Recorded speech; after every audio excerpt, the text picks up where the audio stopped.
There it is, Wild at Heart, Gloriana. And we've got 1/4 of Gloriana right here, right now, Mike Gossin. Now, what's that song mean to you when you hear Wild at Heart?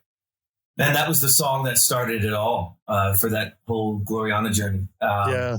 That one went gold. That was the one that Taylor Swift heard and called us up. We were in a van in California. I remember doing, we were playing chicken wing joints. We were doing the chicken tour.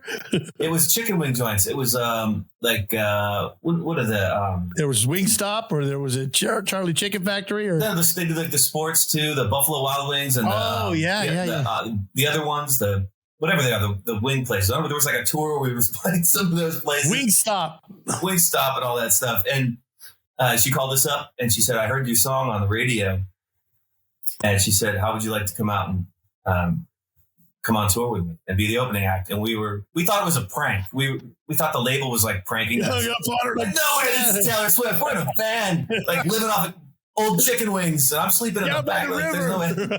Yeah, there's no way. So, that was crazy. This song was the song that started it all. Like we were, CMT Wars or award shows, and man, it was crazy. I remember playing in front of like some of those big summer festivals, like 70,000 people, and just seeing a sea of people jumping to this song when it started, singing along. And dude, we were coming, like I said, my brother and I were coming from North Carolina, slugging it out in those bars to like getting in the van, to like that. And it was like that till the end, pretty much nonstop of just craziness. It was unbelievable. Do you ever see that movie, That Thing You Do? It's one of my favorite movies of all time with Tom Hanks. Yep, love that one.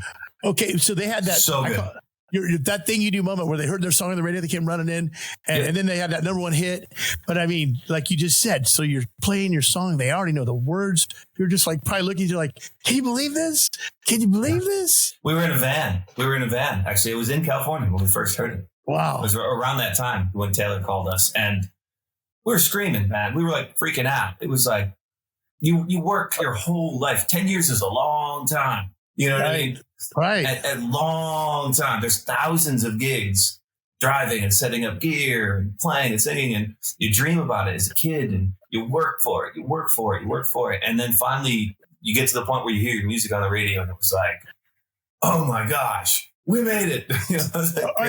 Or you're eligible for new group of the year and you've been doing it for 20 years or whatever. You're like going, we're new group of the year. Yeah. It 4,000 performances to get there. Yeah. Who wrote these rules? Like kind of thing. It's like, yeah. It could have been Wings at Heart because you were doing those wing stuff, but no, it's Wild at Heart. And all right, well, now this one, I feel like I know the reason behind it, the Marry You, but tell me where your head was at when you wrote this and why is it acoustic? Yeah. So the cool thing, dude, actually is we cut two versions of this. We did an acoustic version and then just like the full band version. This was the first song when I showed up from North Carolina back to Nashville.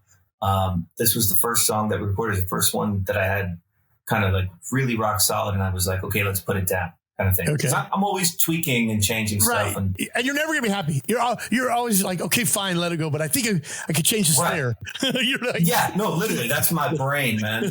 I still listen to, I'll go back and listen to it when I'm driving in the car here in Nashville. And there's stuff that I'm like, oh man, I wish I did this different. Or we should have tweaked that a little bit. But, it's a moment in time and it's a great memory. But yeah, I wrote this one in North Carolina by myself.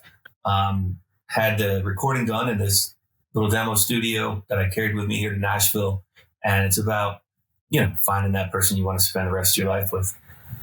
And so is it like marry you, like I just you, or is it marry you?